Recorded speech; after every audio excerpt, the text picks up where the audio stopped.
প্রভু যীশু খ্রিস্টের মধুর নামে সকলকে আরেকটি বার স্বাগত জানাই। আশা করি আপনারা সকলে ভালো আছেন এবং সুস্থ আছেন। ঈশ্বর আপনাদের দয়া করেছেন এবং দয়াতে রেখেছেন। যারা এই সপ্তাহে বা গত মাসে চোখ বুজেছে, প্রভুতে শায়িত হয়েছে, তারা প্রভু কাছে আছে, প্রভুর কাছে গিয়ে চোখ খুলেছে।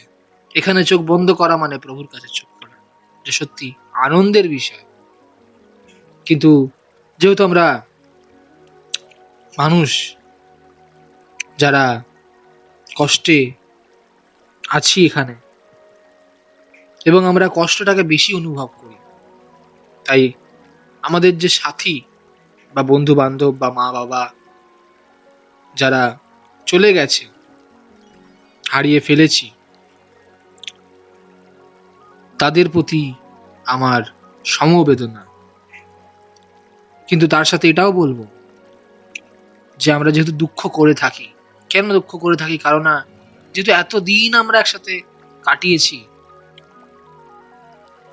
আর দেখা হবে না, আর কথা বলা হবে না, সেই কষ্টের জন্য আমরা কেঁদে থাকি। তাই তাদের বলবো যে এটাই স্মরণ করতে, যে আমাদের দেখা হবে, একদিন দেখা হবে, হয়তো অনেক দিন দেখা হবে না, অনেক সময় লাগবে। আমরা যতক্ষণে চোখ বুঝি ততক্ষণ সেই ব্যক্তির সাথে দেখা হবে না, কিন্তু অনন্ত জীবনে দেখা হবে, আবার মিলন হবে, দেখা হবে। এই মাসে, এই ফেব্রুয়ারি মাসে যাদের জন্মদিন, তাদেরকে শুভেচ্ছা। ঈশ্বর আপনাদের আশীর্বাদ করুন এই জন্মদিনে, এবং ঈশ্বর আপনাদের আরো ব্যবহার করুন, ঈশ্বর আপনাদের আরো সুরক্ষিত রাখুন। আসুন আমরা আজকের আরাধনা এবং বাক্য শোনার আগে প্রার্থনা করি। স্বর্গের মহান পিতা, তোমায় ধন্যবাদ করি, তুমি আমাদের আজকে আরেকটি বার সুযোগ করে দিয়েছো তোমার বাক্য শোনার জন্য। তোমার অমৃত বাক্য, যা পেলে আমরা উৎসাহিত হই, উদ্দীপ্ত হই। আমাদের আত্মিক মান্না, আমাদের আত্মিক খাদ্য, আমরা ক্ষুধিত তোমার বাক্যের জন্য, আমরা তৃষিত তোমার রব শোনার জন্য, তোমার কণ্ঠ শোনার জন্য। তুমি কি বলতে চাইছো আমাদেরকে? প্রভু, অনেকে অনেকের আত্মীয়দেরকে হারিয়েছেন এবং তারা দুঃখের মধ্যে আছে। প্রভু, তাদের সেই সকল লোকেদেরকে যারা কষ্টের মধ্যে আছেন, তাদেরকে তুমি সান্ত্বনা দাও। তাদের মনে তুমি আরেকটি বার আসার কথা মনে করিয়ে দাও, এবং তুমি তাদেরকে আশীর্বাদ করো, সুস্থ করো, এবং তাদের গভীর দুঃখ থেকে ধীরে ধীরে বেরিয়ে আসতে তুমি সাহায্য করো। দয়া করো প্রভু। এবং পিতা, প্রার্থনা করি আমরা যাদের এই মাসে জন্ম হয়েছে বা আজকে যাদের জন্ম, তাদেরকে আশীর্বাদ করো প্রভু প্রচুর রূপে। যাদের এই মাসে জন্ম, তাদেরকে প্রচুর রূপে আশীর্বাদ করো, যেন তোমাকে ধরে রাখতে পারে, বিশ্বাস করে, যাতে তোমাকে নিজের জীবনে প্রথম অধিকার দিতে পারে। আশীর্বাদ করো প্রভু। তোমার প্রেম তারা অভিজ্ঞতা লাভ করুক, তোমার অনুগ্রহ অভিজ্ঞতা লাভ করুক, তোমার শান্তির অভিজ্ঞতা লাভ করুক। তোমার যিশুর নাম ঘোষণা করি ওদের জীবনে, শয়তানের কাজ ভেঙে যাক, শয়তানের পরিকল্পনা ওদের জীবন থেকে ভেঙে যাক। প্রথমে আশীর্বাদ করলে বলে বিশ্বাস করি। আমাদের ভাই বোনদেরকে তুমি অনুগ্রহ করছো, এখন যারা তোমার বাক্য শুনতে চলেছে তাদেরকে তুমি অনুগ্রহ দিতে চলেছো, এই জন্য তোমার ধন্যবাদ। তোমার মধ্যে মহান কেউ নেই, তুমি আরাধনার যোগ্য, প্রশংসার যোগ্য। তাই তোমারই আরাধনা করি, তোমারই চরণ বন্দনা করি, তোমারই চরণে নিজেদেরকে সমর্পণ করি। এবং তুমি কথা বলো প্রভু এই সময়। প্রভু, আমরা তোমার কাছে এসেছি তোমার কথা শোনার জন্য। তুমি কথা বলো, তুমি কথা বলো। যিশু নামে এই প্রার্থনা চাই পিতা, আমেন, আমেন। প্রিয় ভাই বোনেরা, আসুন আজকে ঈশ্বরের বাক্য পড়বার আগে একটি ছোট গান শুনি আমাদের অতি প্রিয় ম্যাম রীনা মুখার্জির কাছ থেকে। ম্যাম রিনা মুখার্জির কাছ থেকে আমরা একটি গান শুনি, ঈশ্বরে গৌরব করি। নীল নীল আকাশ সুন্দর পৃথিবী সবই তোমার দান পিতা, সবই তোমার দান। নীল নীল আকাশ সুন্দর পৃথিবী সবই তোমার দান পিতা, সবই তোমার দান। সূর্যের আলো চাঁদের জোছনা ভরায় মোদের প্রাণ, ধরার মাঝে পিতার দেওয়া অশেষ অবদান। সূর্যের আলো চাঁদের জোছনা ভরায় মোদের প্রাণ, ধরার মাঝে পিতার দেওয়া অশেষ অবদান। সবই তোমার দান পিতা, সবই তোমার দান। নীল নীল আকাশ সুন্দর পৃথিবী সবই তোমার দান পিতা, সবই তোমার দান। শন শন বাতাস ফুলের সুবাস ভরে ওঠে প্রাণ, পাখির কাকলি ভ্রমরের গুনগুন শোনায় মধুর গান। শন শন বাতাস ফুলের সুবাস ভরে ওঠে প্রাণ, পাখির কাকলি ভ্রমরের গুনগুন শোনায় মধুর গান। সবই তোমার দান পিতা, সবই তোমার দান। নীল নীল আকাশ সুন্দর পৃথিবী সবই তোমার দান পিতা, সবই তোমার দান। পাহাড় ঝর্ণা নদী সাগর অবাক চোখে দেখি, নানান রঙের সবুজে ভরা এই বনানী বীথি। পাহাড় ঝর্ণা নদী সাগর অবাক চোখে দেখি, নানান রঙের সবুজে ভরা এই বনানী বীথি। সবই তোমার দান পিতা, সবই তোমার দান। নীল নীল আকাশ সুন্দর পৃথিবী সবই তোমার দান পিতা, সবই তোমার দান। শোনো শোনো সবাই শোনো, এসবই পিতার দান। রক্ষা করি সবাই মিলে, তাই তো তিনি চান। শোনো শোনো সবাই শোনো, এসবই পিতার দান। রক্ষা করি সবাই মিলে, তাই তো তিনি চান। সবই তোমার দান পিতা, সবই তোমার দান। নীল নীল আকাশ সুন্দর পৃথিবী সবই তোমার দান পিতা, সবই তোমার দান। নীল নীল আকাশ সুন্দর পৃথিবী সবই তোমার দান পিতা, সবই তোমার দান। নীল নীল আকাশ সুন্দর পৃথিবী সবই তোমার দান পিতা, সবই তোমার দান। আমরা খুব সুন্দর গান শুনলাম, এজন্য ঈশ্বরের ধন্যবাদ হোক, ঈশ্বরের গৌরব হোক, ঈশ্বরের মহিমা করি, ঈশ্বরের ধন্যবাদ করি। এবং ম্যাম রিনা মুখার্জিকে অনেক ধন্যবাদ এত সুন্দর গান উপহার দেওয়ার জন্য। আমরা আজকে যে বিষয় নিয়ে আলোচনা করব সে বিষয়টি হচ্ছে যে আমাদের নতুন স্বভাব এবং পুরাতন স্বভাবের মধ্যে যুদ্ধ, বা নতুন স্বভাব থেকে পুরাতন স্বভাবে ফিরে যাওয়া, এবং পুরাতন স্বভাব থেকে নতুন স্বভাবে কিভাবে এগিয়ে যাওয়া, এবং পুরাতন স্বভাবকে ত্যাগ করে কিভাবে ওভারকাম করে জয় করে এগিয়ে যাওয়া।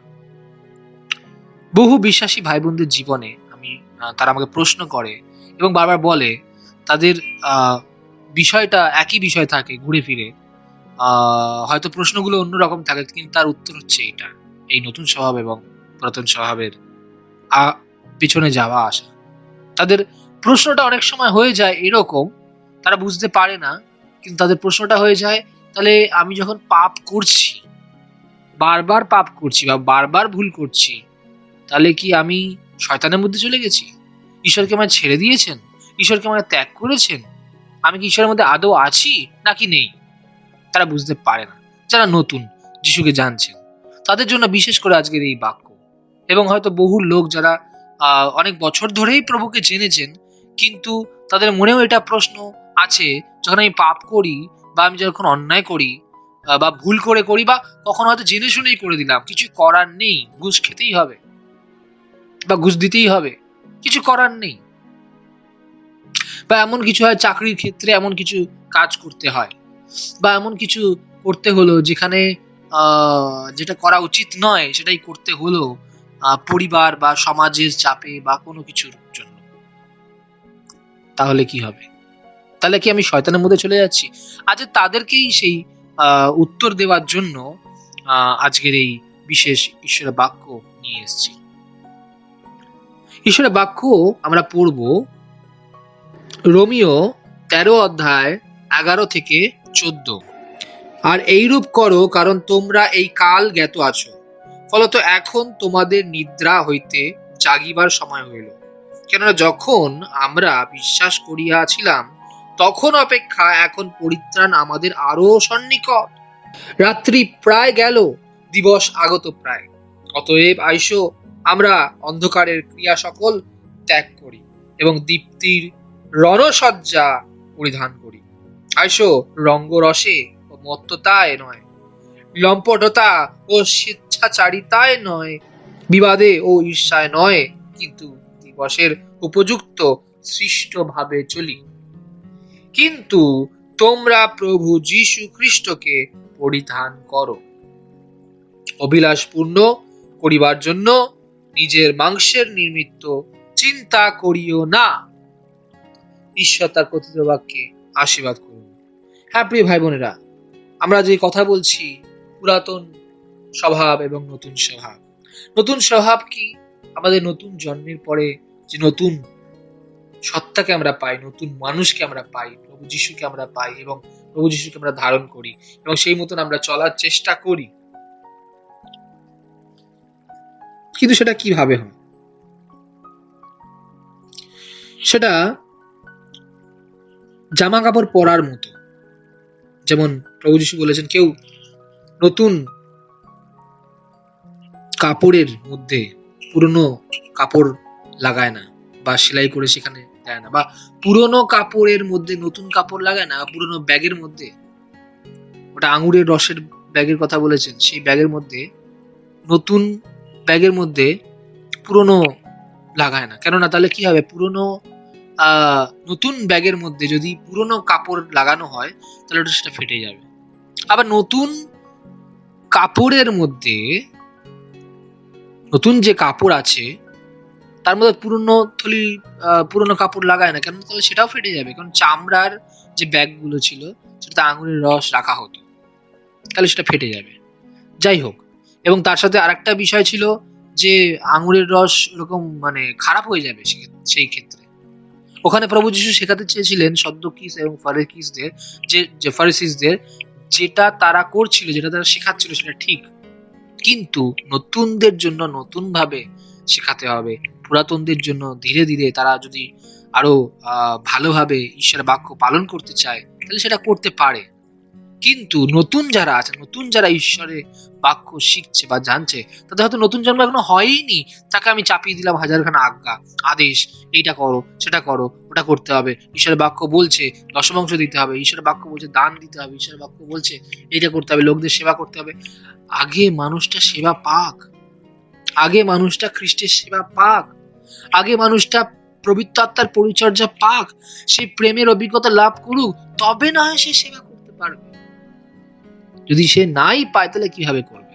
আর যদি সেবা করতে থাকে কিছু না পেয়ে, তাহলে সে আত্ম অহংকারী হয়ে উঠবে সাদ্দুকীসদের মতো, যে আমরা করেছি আমরা করেছি আমরা করেছি। দরকার নেই। তাই নতুনদের জন্য নতুন ভাবে করতে হবে। তাই যারা নতুন হয়েছে তারা যখন নতুন ভাবে প্রভু যিশুকে জানতে পেরেছে, তখন যদি কোনো পাপ করে বা খারাপ কাজ করে, তখন তাদের অনেক সময় চিন্তা থাকে, তাহলে আমি কি দুটো ডায়াগ্রাম আছে, একটা ঈশ্বরের মধ্যে আর একটা হচ্ছে শয়তানের মধ্যে। আমরা আগে শয়তানের মধ্যে ছিলাম, সেখান থেকে ঈশ্বরকে বিশ্বাস করার জন্য ঈশ্বরের কাছে এসেছি। কিন্তু যখন কেউ পাপ করে, পুরাতন স্বভাবে অনুযায়ী পাপ করে বা শয়তানের প্রলোভিত হয়ে পাপ করে, তাহলে সে কি শয়তানের মধ্যে আছে?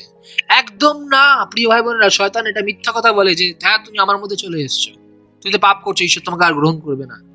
শয়তান এরকম মিথ্যা কথা বলে যে তোমাকে আর ঈশ্বর পছন্দ করে না, কেন তুমি নিজের ইচ্ছা মতন বারবার পাপ করে চলেছো। শয়তান এই কথাগুলো বলে, কিন্তু সেটা নয়। ঈশ্বর কঠোর নয়। বাইবেলের বাক্য বলছে ঈশ্বর দয়াতে মহান, ক্রোধে ধীর। ঈশ্বর দয়াতে মহান, দয়াতে মহান, করুণায় মহান। তিনি করুণা করেন, আমাদের দয়া করেন, অনুগ্রহ করেন। ঈশ্বর হচ্ছে প্রেমময় ঈশ্বর। আমার ঈশ্বর হচ্ছে প্রেমময় ঈশ্বর। হ্যাঁ, তিনি রেগে যান, তার সন্তানরা ভুল করলে তিনি রেগে যান, তাদেরকে শাস্তি দেন, কিন্তু তার মানে এই নয় তাদেরকে তিনি তাড়িয়ে দিচ্ছেন। তাদেরকে শাস্তি দেন শোধরানোর জন্য। তার মানে এই নয় তারা শয়তানের মধ্যে চলে গেছে। শয়তান এসে মিথ্যা কথা বলে, তুমি আমার মধ্যে নেই, তুমি শয়তানের মধ্যে আছো। শয়তান এসে বলে যে হ্যাঁ তুমি ঈশ্বরের মধ্যে নেই, তুমি শয়তানের মধ্যে এসে গেছো, মন্দ সবকিছুর মধ্যে চলে গেছো। শয়তান মিথ্যা কথা বলে। তাই প্রিয় ভাই বোনেরা, আমাদের একদম গ্যারেন্টি সহকারে জানতে হবে, আমরা যেই মুহূর্তে, যখনই, যেই সেকেন্ডে, যেই পলকে আমরা ঈশ্বরকে নিজের পরিত্রাতা রূপে, যিশুকে পরিত্রাতা রূপে, মুক্তিদাতা রূপে হৃদয়ে অন্তরে আলিঙ্গন করে গ্রহণ করেছি, তখন আমরা উদ্ধার পেয়ে গেছি, আমরা ঈশ্বরের রাজ্যের সন্তান হয়েছি, ঈশ্বরের সন্তান হয়েছি। অন্তত বাক্য তো সেই কথা বলে, বাক্য, ঈশ্বরের বাক্য সেই কথা বলছে। আমরা সেই মুহূর্তে ঈশ্বরের রাজ্যে লোক হয়েছি, ঈশ্বরের লোক হয়েছি, ঈশ্বরের সন্তান হয়েছি, অনেক কিছু হয়েছি, কিন্তু মেনলি হচ্ছে আমরা ঈশ্বরের সন্তান হয়েছি। ঈশ্বরের বাক্য বলছে প্রথম পিতর 2:9-10, প্রথম পিতর 2:9-10। কিন্তু তোমরা মনোনীত বংশ, রাজকীয় যাজক বর্গ, পবিত্র জাতি, ঈশ্বরের নিজস্ব প্রজাবৃন্দ, যেন তাহারই গুণকীর্তন করো, যিনি তোমাদিগকে অন্ধকার হইতে আপনার আশ্চর্য জ্যোতির মধ্যে আহ্বান করিয়াছেন। পূর্বে তোমরা প্রজা ছিলে না, কিন্তু এখন ঈশ্বরের প্রজা হইয়াছ, দয়াপ্রাপ্ত ছিলে না, কিন্তু এখন দয়া পাইয়াছ। হালেলুয়া! ঈশ্বরের বাক্য জীবন্ত বাক্য। আগে আমরা ঈশ্বরের প্রজা ছিলাম না, কিন্তু এখন ঈশ্বরের প্রজা হয়েছি। পূর্বে তোমরা প্রজা ছিলে না, কিন্তু এখন ঈশ্বরের প্রজা হইয়াছ। আমরা এখন ঈশ্বরের লোক হয়েছি, ঈশ্বরের প্রজা হয়েছি। প্রিয় ভাই বোনেরা, ঈশ্বরের বাক্য বলছে যে আমরা প্রজা হয়েছি। তাই আমরা সবসময় ঈশ্বরের বাক্য পড়বো এবং বুঝবো ঈশ্বর কি বলতে চাইছে। নিজের ধারণা, নেব না। কে কি বললো সেটা কথা নয়, আগে আমরা দেখবো ঈশ্বরের বাক্য কি বলছে আমাদেরকে। সবসময় ঈশ্বরের বাক্য দেখবো। ঈশ্বরের বাক্যে ঈশ্বর বলছেন, আমি তোমাকে কখনো ছাড়বো না, কখনো ত্যাগ করবো না। সে কখনো মানে কখনোই হয়, কখনো মানে কিছু সময় হয় না, কখনো মানে কখনোই ছাড়বো না, কখনো মানে কখনোই ত্যাগ করবো না। কখনো ত্যাগ করবো না মানে কখনোই ত্যাগ করবো না। সেটা কিছু সময় ত্যাগ, পরে ত্যাগ করবো, পাপ করলে ত্যাগ করবো, বা এই করবো সেই করবো, এরকম ত্যাগের বিষয় আসছে না। ঈশ্বর আমাদের শাস্তি দেন শুধরানোর জন্য। আমরা জানি যাকব, সে ছল করেছিল নিজের ভাইয়ের সাথে, চিটিং করেছিল, ঠকিয়েছিল, তাই তার নাম যাকব। ঠকবাজ, ঠকিয়েছিল সে নিজের ভাইকে, ঈশোকে, এবং বাবার আশীর্বাদগুলো নিয়ে নিয়েছিল। বাবার আশীর্বাদগুলো নিয়েছিল বাবার কাছ থেকে। বাবা যে আশীর্বাদ ঈশোকে দেওয়ার কথা ছিল, সেটা যাকব পেয়েছে। কিন্তু ঈশ্বরকে তাকে ছেড়ে দিয়েছে। ঈশ্বর যখন সে যাকব ওখান থেকে পালিয়ে গেল, ঈশ্বর বরঞ্চ আরো তাকে দেখা দিল, যাতে সে আরো ঈশ্বরে বিশ্বাস করে চলতে পারে। তাই সে যেরকম করেছে, তার শ্বশুর মশাইও তার সাথে সেরকমই করেছে। তার বিবাহের বিষয় নিয়ে তার সাথে তাকে ঠকিয়েছে, তাকে ঠকিয়েছে। তাই পরবর্তীকালে শেষে আমরা দেখতে পারি যে সে পরিবর্তন হচ্ছে, তার নাম পরিবর্তন হচ্ছে। যাকব থেকে ইসরায়েল নাম হলো, যাকব থেকে ইসরায়েল নাম হলো। আর ঠকবাজ হলো না, আর ঠকবাজ থাকলো না তার নাম। প্রিয় ভাই বোনেরা, ঈশ্বর তাকে ত্যাগ করেনি। কিন্তু আমরা কখনো কখনো ভাবি যে ঈশ্বর কি আমার ত্যাগ করেছে। যখন সে ওখান থেকে চলে আসছে, যদিও ঠকিয়েছে, যদিও পাপ করেছে, জেনে শুনে পাপ করেছে, তবুও সে বলছে, ঈশ্বর যদি তুমি আমাকে দয়া করো, যদি তুমি আমাকে রক্ষা করো, তাহলে আমি তোমার আরাধনা করব, আমি তোমাকে এইভাবে এইভাবে আরাধনা করব। আমরা হয়তো অনেক সময় বলি, তুমি কি আছো আমাদের সাথে? আমরা হয়তো অনেক সময় প্রশ্ন তুলি, তুমি কি আমাকে আছো, আমার সাথে আছো? আমি তো এরকম ভুল করেছি, হয়তো আমিও করেছি। আমি নিজে হয়তো কখনো কখনো ভুল করেছি, বা অন্যায় করেছি, বা ভুল বলে ফেলেছি, বা ভুল চিন্তা করেছি। তবুও তখনও মনে হয় ঈশ্বর কি আছেন। কিন্তু ঈশ্বর তার আশ্চর্য কাজের মাধ্যম দিয়ে, তার বাক্যের মাধ্যম দিয়ে, তার কথার মাধ্যম দিয়ে, তার দর্শনের মাধ্যম দিয়ে, তার সমস্ত কিছুর মাধ্যম দিয়ে তিনি দেখান তিনি আছেন, এবং আরো আশীর্বাদ করেন, দেখান যে তিনি আছেন। তিনি যা বলেছেন তাই করবেন, কখনো ছাড়বেন না, কখনো ত্যাগ করবেন না। কিন্তু আমরা নিজে নিজে ভাবি, নিজে নিজে নতুন নতুন ঈশ্বর তত্ত্ববিদ হয়ে গেছি, এবং নতুন নতুন থিওলজি বানিয়ে দিই, আমরা ডক্ট্রিন বানিয়ে দিই, ঈশ্বর আমাদের ত্যাগ করে গেছেন। হয়তো দাউদ এভাবে প্রার্থনা করছেন যে তোমার পবিত্র আত্মা আমার মধ্যে দিয়ে সরিয়ে নিও না। ঈশ্বর নেন না, ঈশ্বর নেন না। আমরা তাকে ত্যাগ করি, কিন্তু ঈশ্বর আমাদের ত্যাগ করেন না। আমরা হয়তো ঈশ্বরের হাত ছেড়ে দিতে পারি, কিন্তু ঈশ্বর কখনো আমাদের ছাড়ে না, ত্যাগ করে না। তাই আমরা ঈশ্বরের মধ্যেই সবসময় থাকি। আপনি সবসময় ঈশ্বরের মধ্যেই থাকেন। হ্যাঁ, স্বভাব, পুরাতন স্বভাব আসে। যখন আমরা বিশ্বাস করি, তখন আমাদের নতুন স্বভাব দেওয়া হয়, সেটা হচ্ছে প্রভু যীশু খ্রিস্ট। তার চরিত্র, তার স্বভাব আমরা পাই। কিন্তু আমরা পুরাতন স্বভাবে ফিরে যাই অনেক সময়, কেননা আমরা শিশু, নতুন জানছি যিশুকে, নতুন নতুন নতুন ভাবে দেখছি, নতুন ভাবে জানছি, নতুন বিষয়। তাই কিভাবে যুদ্ধ করে জয় করতে হবে আমরা হয়তো পারি না। আমরা হয়তো শয়তানের কাছে কখনো হেরে যাই, কখনো আমাদের শয়তান ফেলে দেয় সেই গাছের মতন। যেমন আঙুর গাছ পড়ে গেছে, কিন্তু পিতা কৃষক, তাই পিতা কি করে, সে আঙুর গাছটাকে তোলে না, আবার লাগান ঠিক করে। কৃষকের কাজ এটাই। হাওয়া দিল, ঝড় আসলো বা বন্যা আসলো, কিছু হলো, তখন গাছটা পড়ে যায়, তখন কৃষক যিনি, তিনি তোলেন। তাই জন্য যিশু বলেছেন, আমার বাবা কৃষক, আমার বাবা এই মালি, আমার বাবা হচ্ছেন এটা দেখাশোনা করে, এই বাগানের মালি, তিনি দেখাশোনা করছেন আপনার।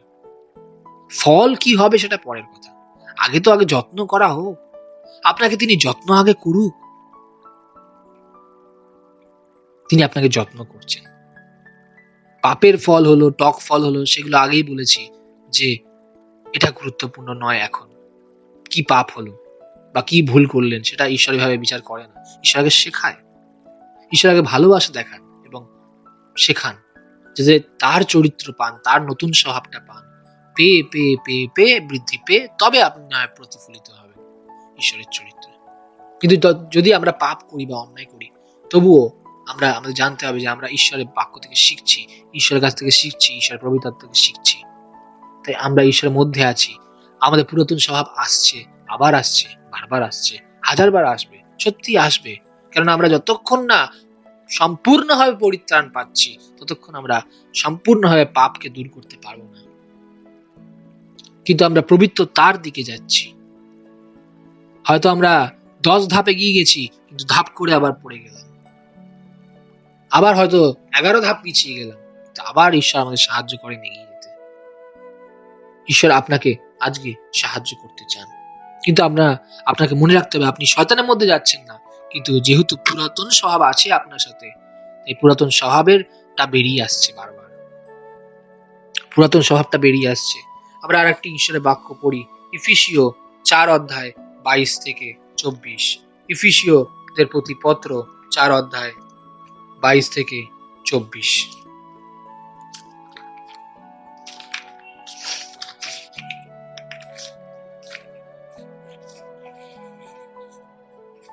যেন তোমরা পূর্বকালীন আচরণ সম্বন্ধে সেই পুরাতন মনুষ্যকে ত্যাগ করো, যাহা প্রতারণার বিবিধ অভিলাষ মতে ভ্রষ্ট হইয়া পড়িয়াছে, আর আপন আপন মনের ভাবে যেন ক্রমশ নবীনীকৃত হও, এবং সেই নতুন মনুষ্যকে পরিধান করো, যাহা সত্যের, ধার্মিকতায় ও সাধুতায় ঈশ্বরের সাদৃশ্য সৃষ্ট হইয়াছে।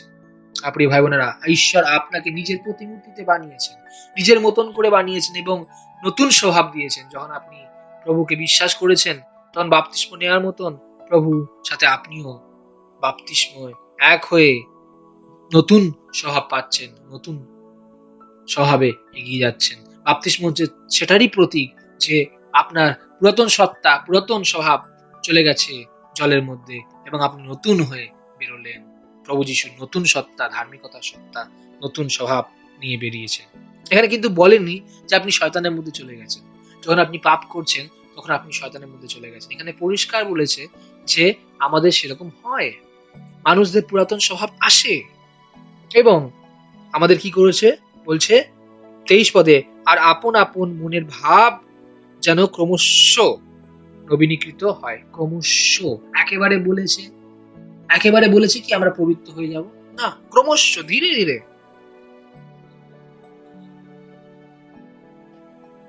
ধীরে ধীরে আমরা তার মতন হয়ে যাব, তেজ থেকে আরো তেজে আমরা এগিয়ে যাব। আমরা শয়তানের মধ্যে নেই, কিন্তু আমরা ঈশ্বরের মধ্যে আছি, ঈশ্বরের মধ্যে থাকবো, ঈশ্বর আমাদের মধ্যে আছেন, যিশু আমার মধ্যে, আমি যিশুর মধ্যে থাকবো। আমরা সবসময় আমরা ধীরে ধীরে ঈশ্বরের মতন হয়ে যাব। হ্যাঁ, আমাদের পাপ স্বভাব আছে, সেগুলোকে ত্যাগ করতে হবে, সেগুলোকে ছেড়ে দিতে হবে। কিভাবে আমরা সেই পাপ স্বভাবকে ত্যাগ করবো প্রিয় ভাই বোনেরা? ঈশ্বরের বাক্য কি বলছে? গালাতীয় 5 অধ্যায় 16 থেকে 17।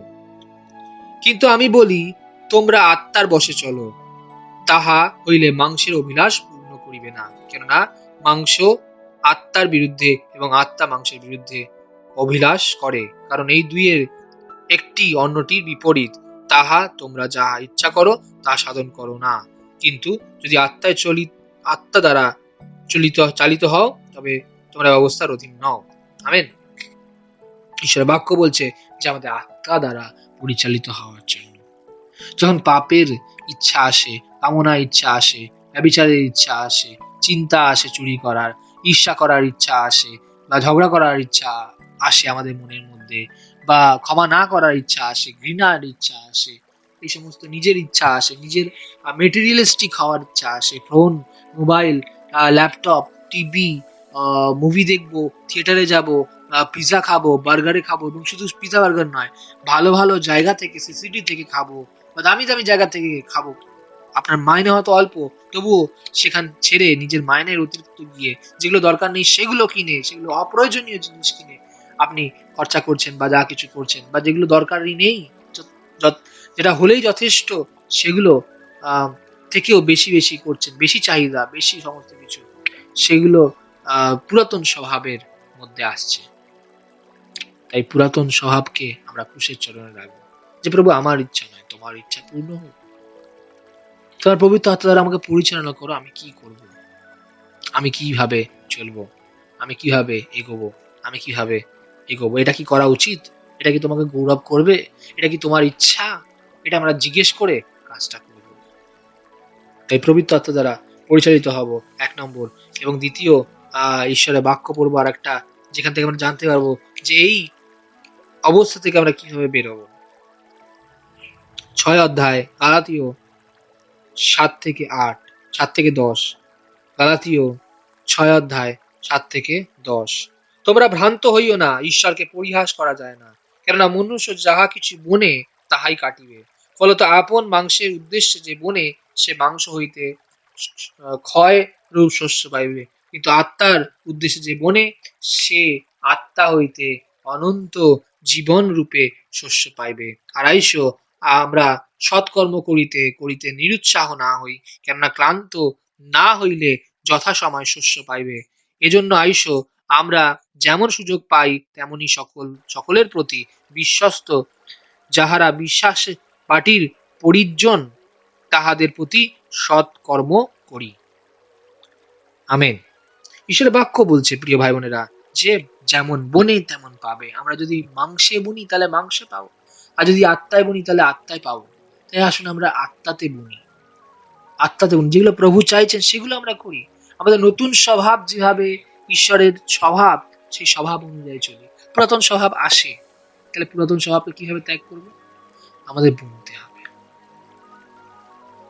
আমাদের যদি কোনো মদ মাতালের বন্ধুত্ব থাকে বা জুয়া, এরকম যদি বন্ধু থাকে আমাদের আশেপাশে, তো সেখান থেকে বেরিয়ে আসতে হবে। আমাদের সিদ্ধান্ত নিতে হবে যে আমি এখান থেকে বেরিয়ে আসবো। বেরিয়ে এসে কি বুনবো? ভালো কিছু বুনবো। ওই সময়টাতে অন্য কিছু করতে হবে। গার্ডেনিং করুন, বা কোনো গেম খেলুন, বা গেম খেলবো, খেলা কথা মানে আমি ফোনের গেম কথা বলছি না, আমি বাইরে ককব্যাট হতে পারে, কাবাডি হতে পারে, দাবা হতে পারে, অন্য গেম খেলুন, অন্য খেলা খেলুন, গ্যাম্বলিং ছাড়া, জুয়া ছাড়া, টাকা ছাড়া, বা এমন কিছু করুন, প্রার্থনা করুন, আরাধনা করুন, এইসব করুন, বা সুসমাচার করুন, বা ঈশ্বরের বাক্য শিখুন। এরকম অনেক কিছু করা যায়, রিপ্লেস করা যায় সেই সময়টাকে বা ওই সমস্ত কিছু দিয়ে।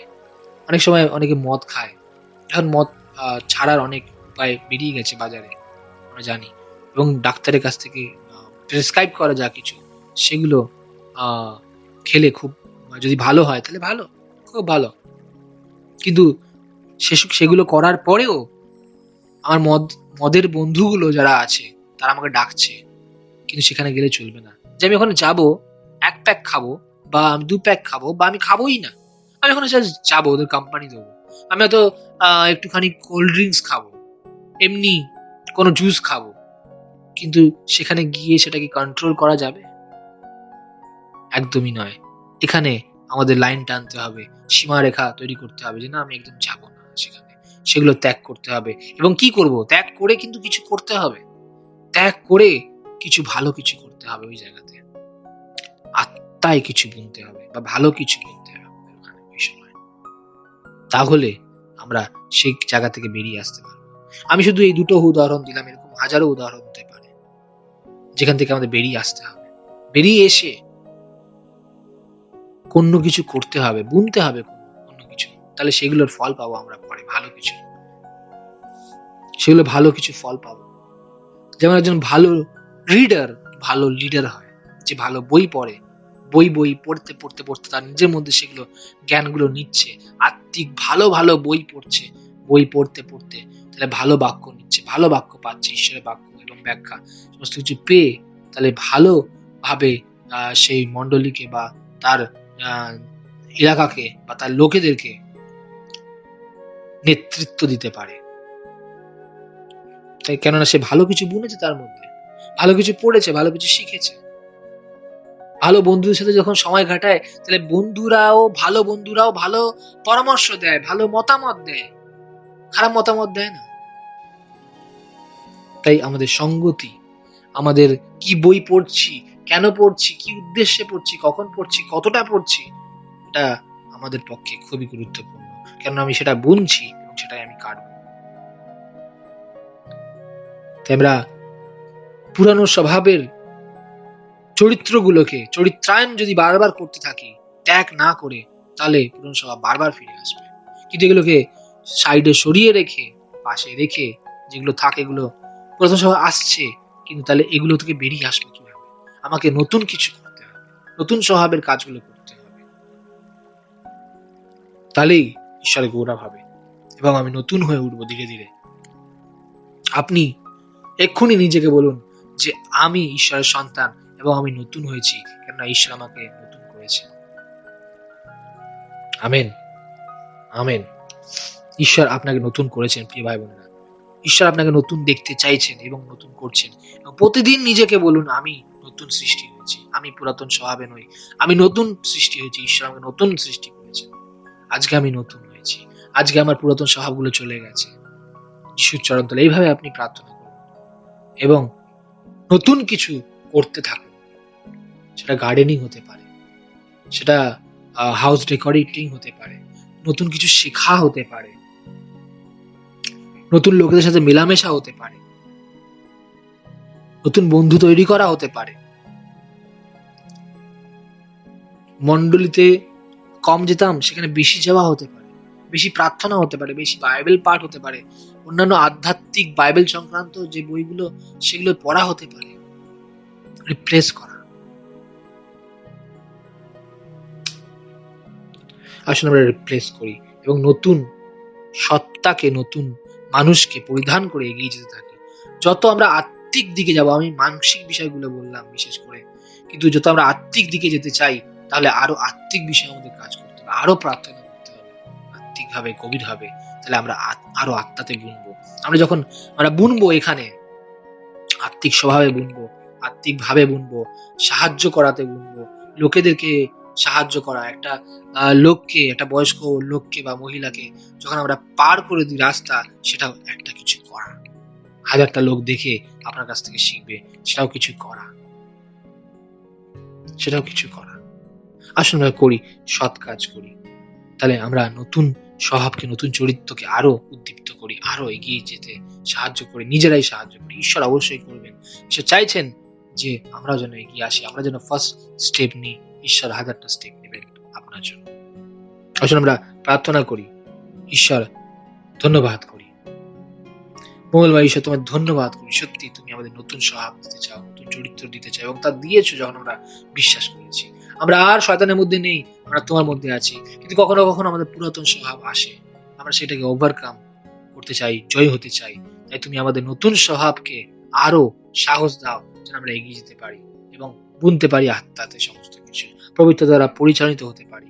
এবং তুমি আশীর্বাদ করো, অনুগ্রহ করো, করলে বলে বিশ্বাস করি। সঙ্গে থাকো, যারা অসুস্থ তাদের সুস্থ করো। যিশু নামে সুস্থ হও, যিশুর নামে সুস্থ হও প্রত্যেকে।